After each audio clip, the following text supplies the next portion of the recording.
तो पिछले एपिसोड में पता चला था कि टैन्यू अभी भी नहीं मरा है, बल्कि वह अभी भी जिंदा है। इसके बाद हम देखते हैं कि टैन्यू अपने इंजरी को हील कर रहा था। अब टैन्यू कहने लगता है कि जिसने भी मुझ पर अटैक किया था उसके पास में सोल रिफाइनिंग के लेवल 6 वाली कल्टीवेशन थी, लेकिन उसने खुद को छिपाया हुआ था। तो क्या हुआ, मैं किसी दिन उसे जरूर खोज लूंगा और उसे बहुत बुरे तरीके से मारूंगा। इसी दौरान अब सोंग और लू भी टैन्यू को श्रद्धांजलि देने के लिए आ गए थे। इसके बाद टैन्यू कहने लगता है कि मैंने पिछली रात को टर्टल ब्रेथ टेक्निक का यूज किया था, जिसकी वजह से एल्डरसेन और डेनियल को लगा था कि मेरी मौत हो गई है, और इस तरह से मैंने उनके सामने मरने का नाटक किया। इसके अलावा मैंने आइडेंटिटी टोकन से सोल के दूसरे धागे को भी खत्म कर दिया, जिसकी वजह से सभी को लगेगा कि मेरी मौत हो चुकी है, लेकिन अभी भी मेरी कल्टीवेशन और ताकत बहुत ही कम है। इसलिए इतने समय में दूसरों के नजरों से गायब होकर मुझे अपनी कल्टीवेशन को जितना जल्दी हो सके उतनी जल्दी इम्प्रूव करना होगा। तभी अचानक से टैन्यू को लू की आवाज सुनाई देती है, जो आज इस वक्त इसे श्रद्धांजलि देने के लिए आया था। इस वक्त लू भी बहुत ज्यादा उदास होता है और टैन्यू से कहने लगता है कि मैंने कभी नहीं सोचा था मार्शल आर्ट एरिना में गुड बाय बोलने के बाद मैं दोबारा तुमसे कभी भी नहीं मिल पाऊंगा। इसके बाद सोंग कहने लगता है कि मुझे भी इस बात का बहुत अफसोस है, क्योंकि मैं उस दिन तुम्हें ड्रिंक पिलाने के लिए इमॉर्टल माउंटेन में लेकर नहीं जा पाया, लेकिन उस दिन के बदले में मैं आज तुम्हें यहीं पर ड्रिंक देता हूँ। इसके बाद टैन्यू कहता है कि तुम दोनों को परेशान होने की जरूरत नहीं है, क्योंकि मैं अभी भी जिंदा हूँ। इसके अलावा तुम दोनों के दिल में मेरे लिए जो जगह है उसके लिए मैं तुम्हें थैंक यू बोलता हूँ, और किसी दिन मैं तुम दोनों से जरूर मिलूंगा। इसके बाद दोनों टैन्यू की मौत के लिए अपना दुख व्यक्त करते हैं और इसके बाद यहाँ से चले जाते हैं। लेकिन हम देखते हैं कि डेनियल टैन्यू की मौत से सबसे ज्यादा दुखी था। इसके बाद हम मिस मीरोंग को देखते हैं और इसे भी टैन्यू की मौत के बारे में पता चल गया है। इसके बाद वह कहने लगती है कि टैन्यू तो बेस्ट स्पेस टाइम टावर के 108वें फ्लोर पर चढ़ने में कामयाब हो गया था, लेकिन वह तो ऐसे ही मर गया।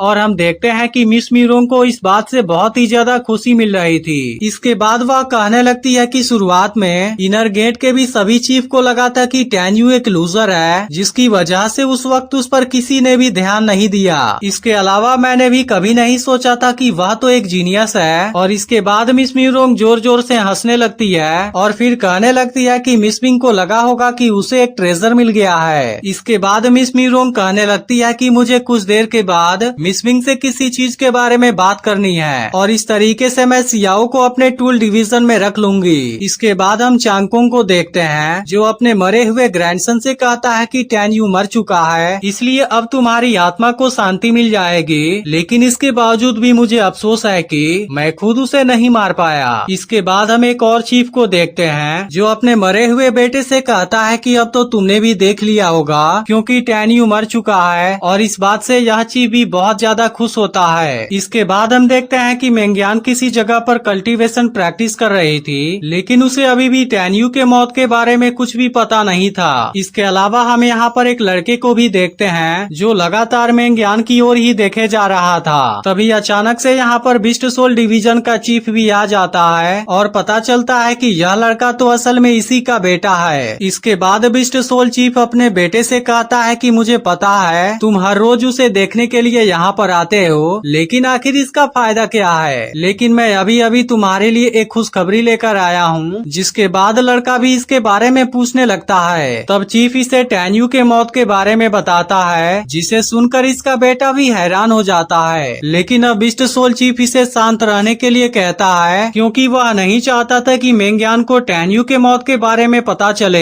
इसलिए जिस दिन वह अपनी प्रैक्टिस करके गेट से बाहर आएगी, तब तक इस घटना के बारे में बहुत ज्यादा टाइम हो चुका होगा। इसलिए उस समय जब उसे टैन्यू के मौत के बारे में पता चलेगा, तब उसकी वजह से वह धीरे धीरे मरने लगेगी। लेकिन उसके बाद मैं खुद तुम्हें उसके सामने लेकर जाऊंगा, जिसके बाद तुम्हें उसके साथ में बहुत अच्छे तरीके से बात करना होगा। इस बात को सुनकर इसका बेटा भी इसके लिए तैयार हो जाता है। इसके बाद हम सियाओ को देखते हैं, जो प्रैक्टिस करके आज ही अपने गेट से बाहर आई थी। लेकिन इसी वक्त मीरोंग भी यहाँ पर आ जाती है, जिसे देख सियाओ पूछती है कि आप अचानक से यहाँ पर क्यों आ गई। इस पर मीरोंग कहती है कि मुझे तुम पर बहुत ज्यादा भरोसा है, लेकिन अब गेट से जाने का समय आ गया है, इसलिए मैं यहाँ पर तुम्हें कुछ और टूल मेकिंग टेक्निक सिखाने के लिए आई हूँ। जिसके बाद सियाओ कहती है कि मुझे अकेले में रहते हुए यहाँ पर बहुत ज्यादा ज्यादा टाइम हो गया, इसलिए मैं कुछ समय के लिए बाहर घूमने जाना चाहती हूँ। लेकिन इस बात को सुनते ही मीरोंग कहने लगती है कि 3 एंशिएंट क्लैंड टूल मेकिंग स्किल कंपटीशन बहुत ही जल्द शुरू होने वाला है और मेरे पास में तुम केवल अकेले ही स्टूडेंट हो, इसलिए मैं चाहती हूँ कि तुम टूल मेकिंग के बारे में और ज्यादा स्टडी करो और इसके अलावा तुम्हें दूसरे बातों की वजह से डिस्ट्रैक्ट नहीं होना है। इसके बाद सियाओ कुछ कहने जाती है, लेकिन मिस मीरोंग इसे बीच में ही रोक देती है और कहने लगती है कि मैं जब तुम्हें टूल मेकिंग टेक्निक सिखा दूंगी, उसके बाद तुम्हें अपनी ट्रेनिंग को फिर से अकेले में ही जारी रखना होगा, क्योंकि मैं चाहती हूँ कि इसकी वजह से तुम्हारी ताकत और ज्यादा बढ़ जाए ताकि तुम 9 चक्रा कंपटीशन के लिए अच्छे से तैयारी कर सको। इसके बाद सियाओ कुछ भी नहीं बोल पाती है और अभी से मीरोंग की बात माननी पड़ती है। अब कुछ दिनों के बाद एक और स्टूडेंट टैन्यू की कमरे के पास आता है, लेकिन डेनियल और उसके साथी इसे आगे नहीं जाने देना चाहते थे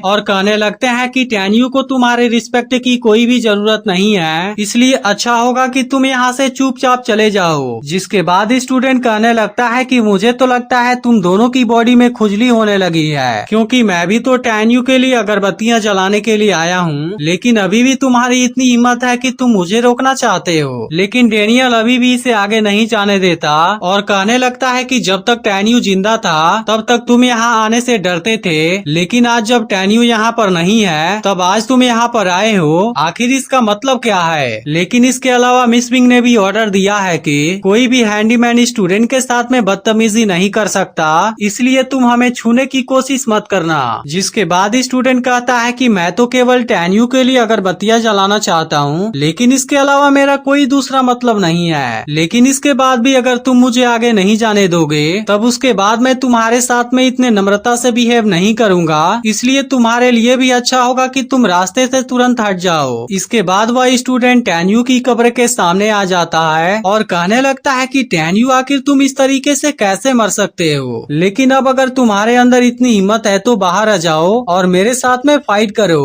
अब इसके इस बात को सुनकर डेनियल को बहुत ही ज्यादा गुस्सा आ जाता है और इसलिए वह इसके ऊपर अटैक करने आता है, लेकिन यह स्टूडेंट डेनियल को बहुत आसानी से जख्मी कर देता है। यह देखते ही उसके साथी तुरंत उसकी मदद करते हैं और डेनियल स्टूडेंट से कहता है कि मिस विंग के आदेश के बाद भी तुमने हमारे साथ में ऐसा बिहेव करने की हिम्मत कैसे कर दिया। इस पर स्टूडेंट कहता है कि सबसे पहले तुमने ही मेरे ऊपर अटैक करने की कोशिश की, जिसके बाद से मैंने तुम्हारे ऊपर अटैक किया, जिसमें रूल के हिसाब से कुछ भी गलत नहीं है। इसलिए अगर तुम चाहो तो मैं इसके रिव्यू के लिए तुम्हारे साथ में मिस विंग के पास भी जा सकता हूँ। अब इसकी वजह से डेनियल को बहुत ज्यादा गुस्सा आता है, लेकिन इस वक्त वह कुछ भी नहीं कर सकता था। इसके बाद स्टूडेंट टैन्यू से कहता है कि तुमने मुझे मारने की कोशिश की थी, जिसकी वजह से तुम्हारा मरना बहुत ही जरूरी था। इसके बाद यह स्टूडेंट अपने लोगों के साथ में यहाँ से चला जाता है, लेकिन अब आज टैन्यू को कब्र के अंदर रहते हुए 15 दिन से ज्यादा हो गए हैं और इतने दिनों में इसने अपने पूरी इंजरी को हील कर लिया है। इसलिए अब टैन्यू इस स्टूडेंट को सबक सिखाने का डिसाइड करता है। इसके बाद टैन्यू माउंटेन को तोड़ते हुए बाहर आ जाता है और वह इस वक्त बहुत ही ज्यादा गुस्से में था, लेकिन यहाँ से जाने से पहले टैन्यू इस जगह को ढक देता है ताकि इसके बारे में किसी को पता नहीं चले।